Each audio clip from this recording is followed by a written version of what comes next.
Today, while you're listening to this, all over the internet, people are celebrating. They're canceling software, screenshotting their receipts, posting them like little trophies. Like, look how much money I saved. And then layered on top of all that, you've got a bigger headline floating around. $285 billion in software value gone. And everybody thinks that's the story. Software is dying, SaaS is collapsing, the tools are getting canceled, the dashboard era is over. But here's what I want you to hear today. The money, it didn't disappear. It moved.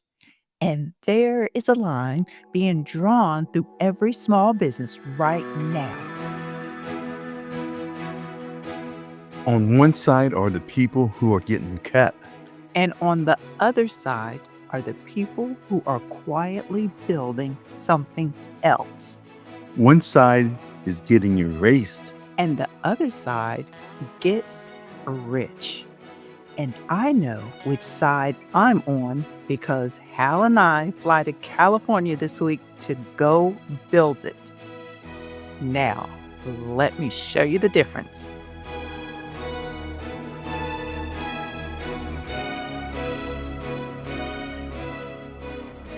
I'm Kim, I'm Hal, and this is Small Business, Big AI. the podcast for business owners who are done treating AI like a toy and are ready to use it as a strategic leverage, building a technology-enabled superpower.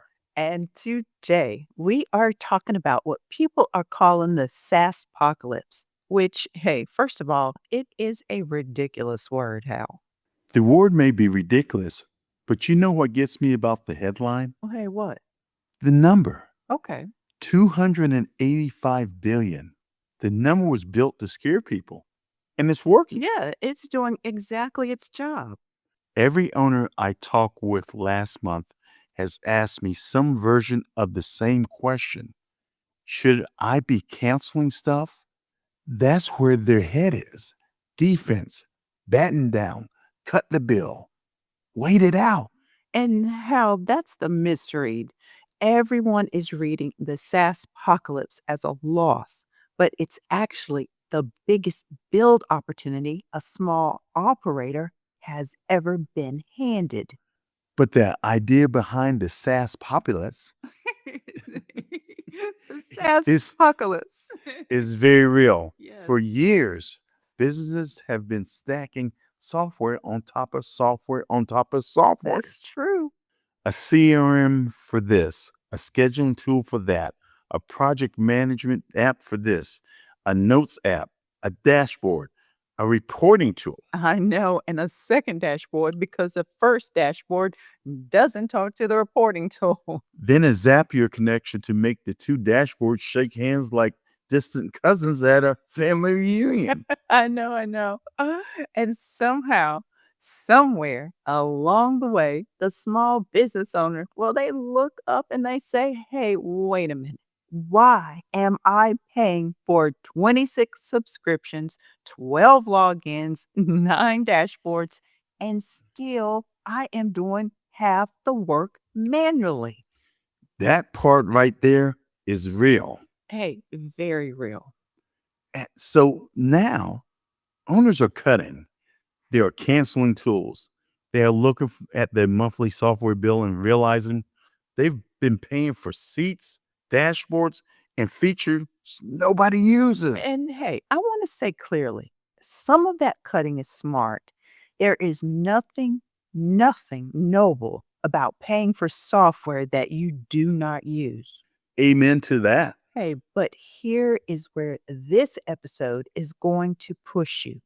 Just cutting software will not save you. Building the engine will, because the SaaS-pocalypse is not a cancellation event. It is a construction event. Right. Because value did not vanish from software. Value moved from the rented dashboards into the owned engine underneath. And today, we are going to break this down And then I am going to tell you what Hal and I are flying to California this week to build.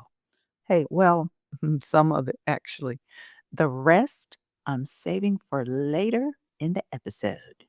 Coming up. Before we go any further, take a second and follow the show. Subscribe to Small Business Big AI wherever you listen. Because if you are building a business in this AI shaped economy, this is not a nice to know conversation anymore. This is the new operating conversation.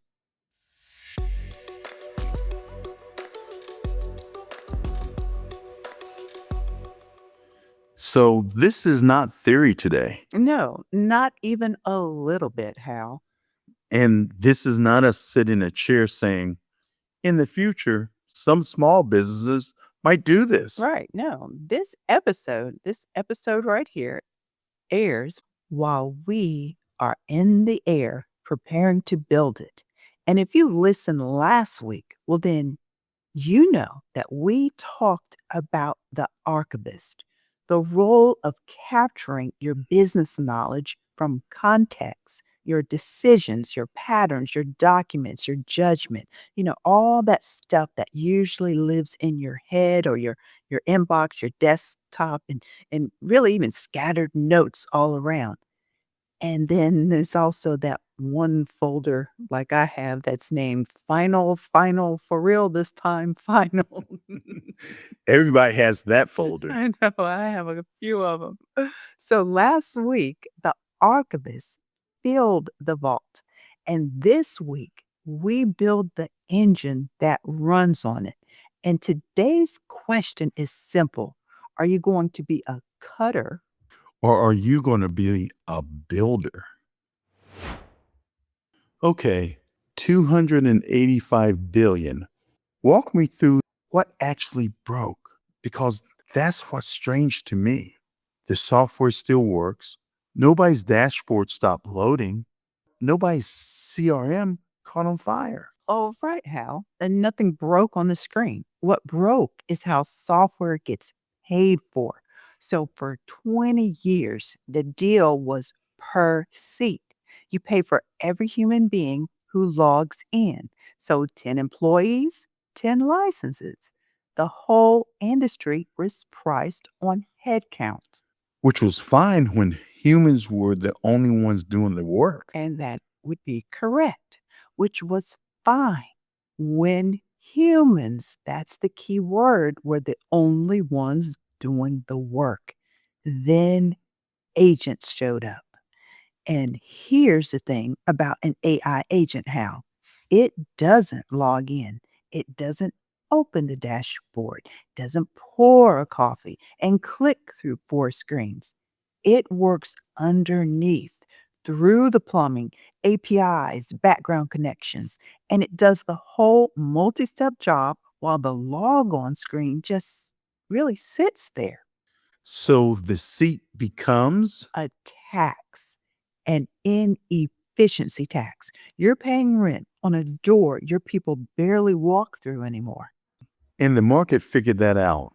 That's the correction. I went and I looked at the numbers because I don't take headlines at face value. SaaS multiples have come down about 23 times earnings. So the legacy players' growth is decelerating toward 10% a year. And the buyer, this is the part that matters to us. Buyers are walking into the renewal calls saying, I'm not paying for login clicks anymore. Price me on usage. Price me on outcomes. Which sounds really like a story about big software companies having a bad year. It does. Wall Street's problems, not mine. Except follow the money. That's the question that nobody's asking. $285 billion doesn't just evaporate. Value doesn't die, it relocates. So, where did it go? Down. Down the stack. It slid right past the dashboards that everybody's canceling and landed on two things: the data layer underneath your records, your customer history, your captured know how.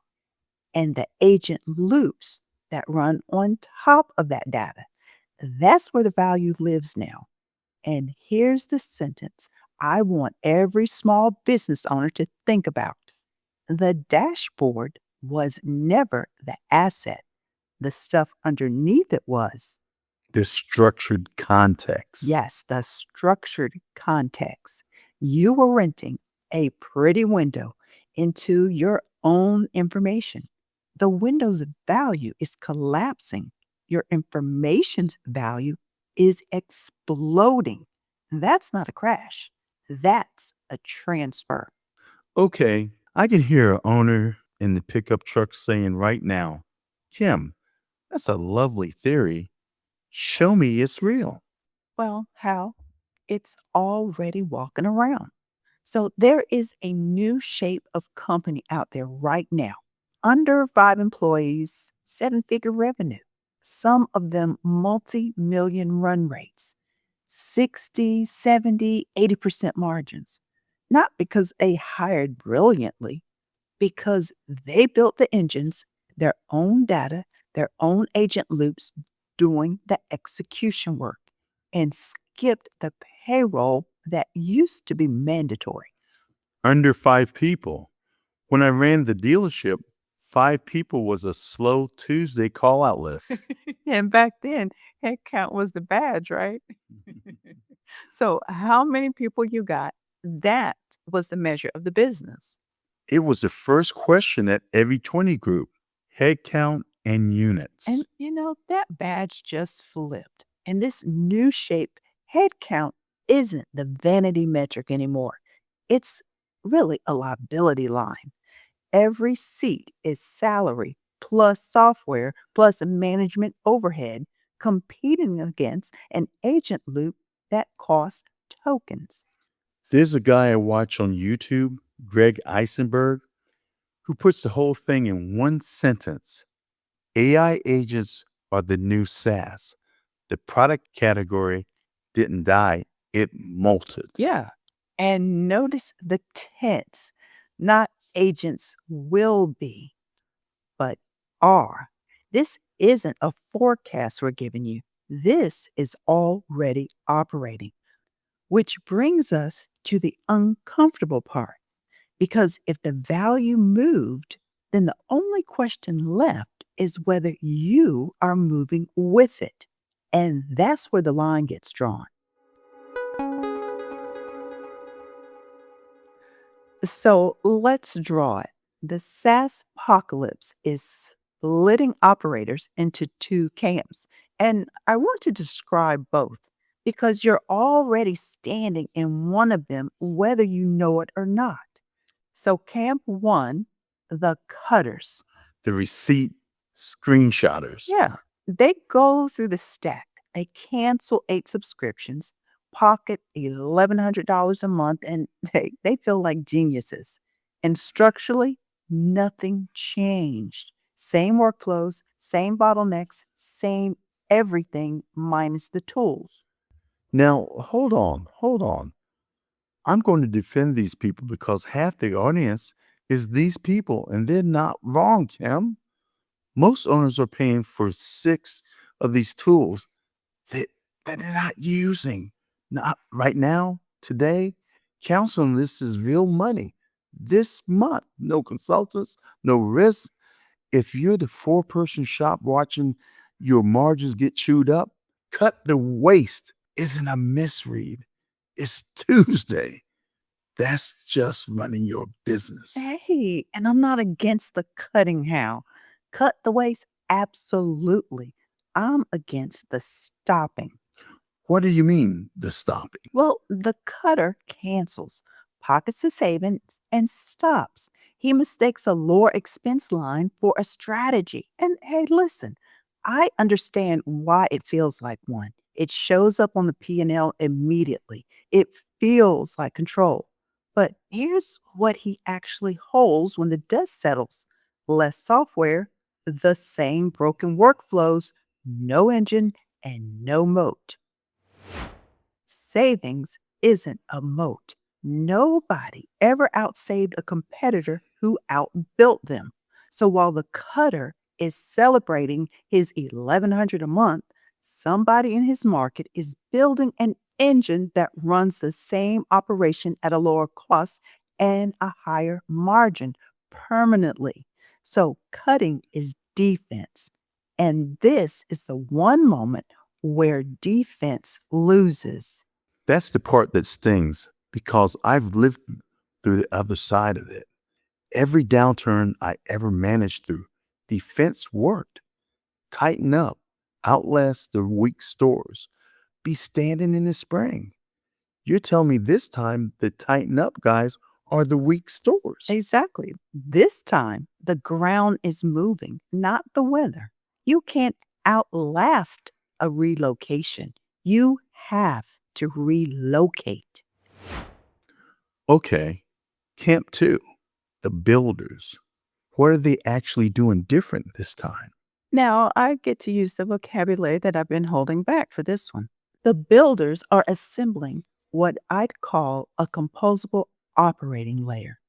And that's a mouthful. So let me make it concrete. Two ingredients.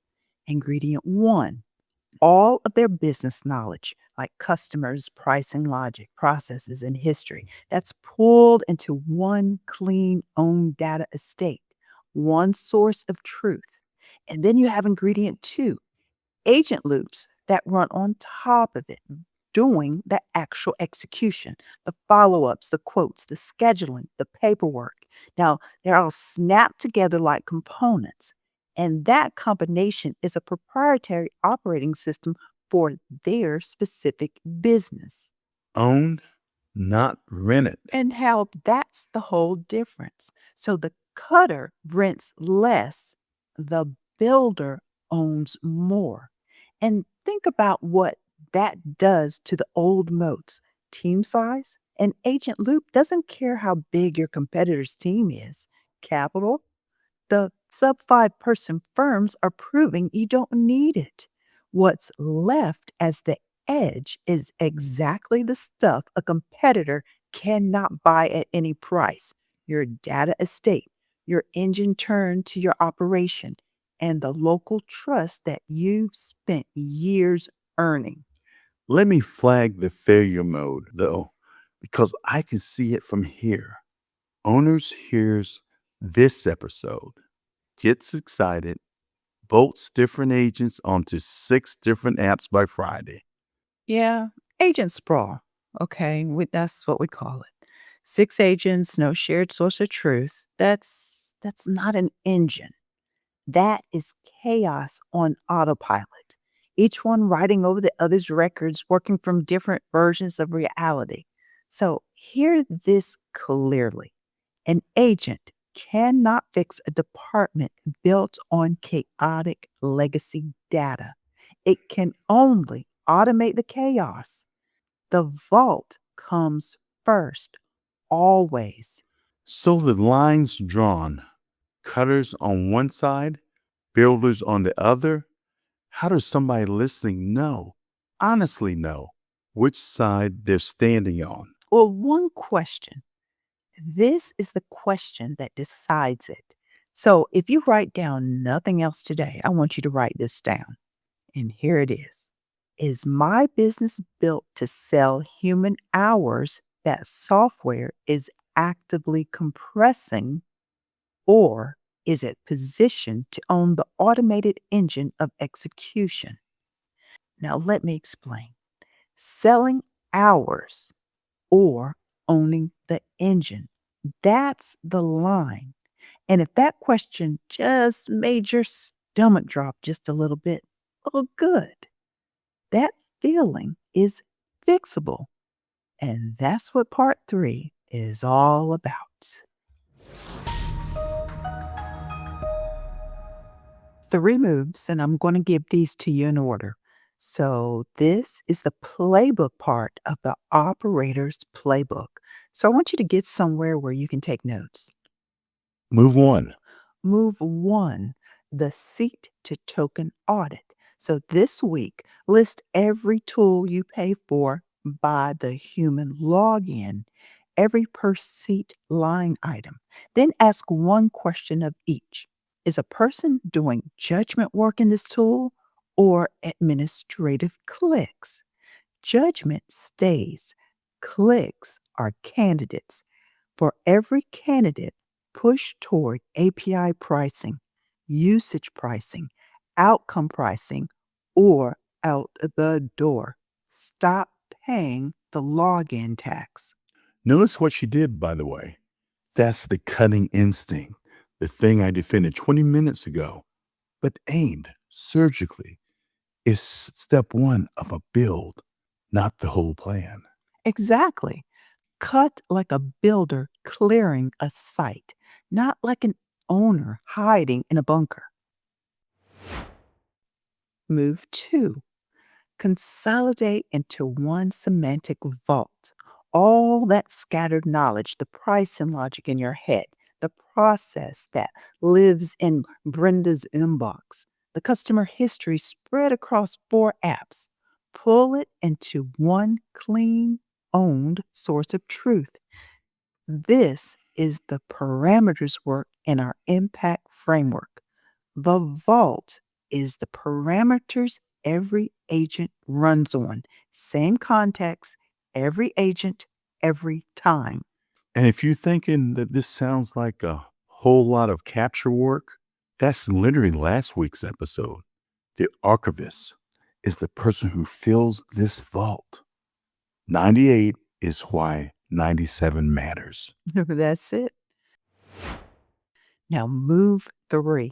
Take one workflow, one, and redesign it from zero, as if AI had existed the day that you drew it up. We call it zero-based process redesign, not where do we bolt an agent into the old steps. Blank page. If agents were here from day one, what would this process even look like? Usually, half the steps just disappear because half of every process is human ferrying information between systems. That rebuilt workflow snapped onto your vault. That's the transformation moment. That's your first piece of the engine live. Audit the seats, build the vault, rebuild one workflow from zero. And that's the build. And now I want to slow down for a second because it would be very easy for you to hear all that as theory. I mean, podcast talk. But here's the truth, everything I just described, I am about to go build. This week, days after we record this, Hal and I get on a plane to California. Now, we're going to sit in a room with our friend Science Stanley and construct exactly this engine, the vault, the agent loops, the rebuilt workflows for our own agency. Not a demo, not a case study about somebody else, but ours. And you're telling them before the trip, not after. Right. That's deliberate. I am not reporting on someone else's win from a safe distance. I'm telling you what we're flying out to do before we've done it. Really, while it can still go sideways, while I've still got the nerve to tell it, because that's the position I want you in this week, too. Engine design, plain booked, palms a little sweaty. This airs while we're on the ground. And there's one piece of this bill people would skip if we didn't say it out loud. You're building for an insurance agency, regulated business, carriers, auditors. You can't just let agents run loose and check the logs at Christmas. That's right.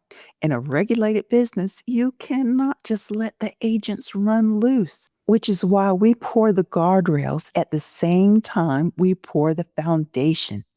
That is the check and impact. And in our build, check means runtime telemetry, live monitoring of what every agent is doing while it is doing it. The old model was periodic review. A human samples the work every quarter and hopes they catch what matters. The new model is a live risk feed, continuous, carrier grade. And for a regulated business, that is not a nice to have. That is the license to operate this way at all. Guardrails poured with the foundation, which is actually a perfect place for me to say the next thing.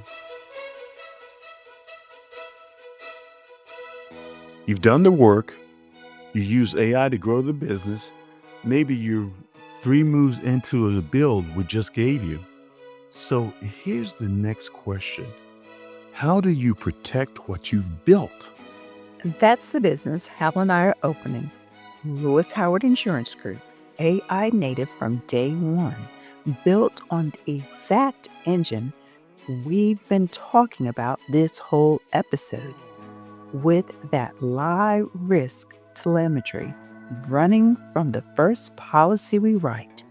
Insurance for builders, built by builders.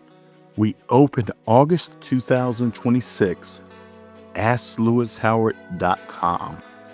That's AskLewisHoward.com. Come see what an owned engine looks like with the walls up. So let's land this. The SaaS-pocalypse is not happening to you. It's sorting people quietly right now into cutters and builders.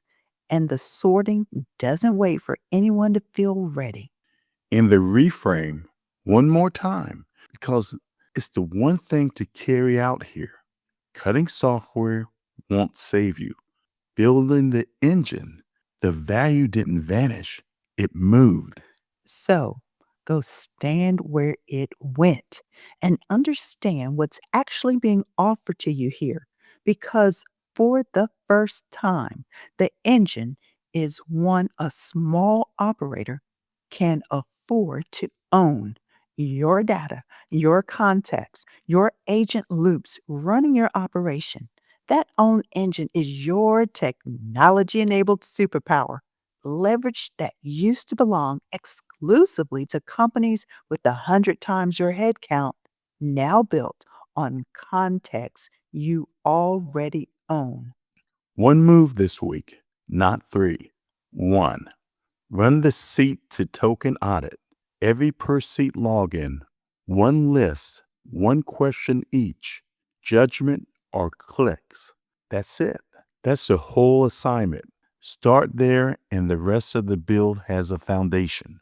And when you run it, I want to hear about it. So DM me or Hal on LinkedIn. Just one line. Which side of the line are you building toward? Tell us.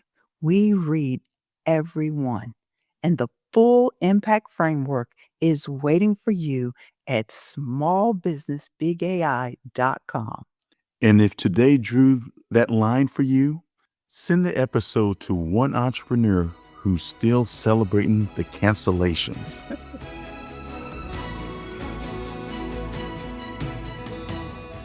Now that's it for today's episode of Small Business Big AI. Thanks so much for tuning in. Follow the show so next week finds you automatically. Because when we come back, we'll have been on the ground in California, and you want to hear what happened. That's it. You'll want to hear what happened. So keep building. Until next time, keep embracing change, keep innovating, and remember, the future of your business is bigger than you think. The steps you take today will shape the legacy you build tomorrow. Now, I'm Kim. I'm Hal, and this has been Small Business Big AI. Thanks so much for listening. We'll catch you when we get back on the East Coast.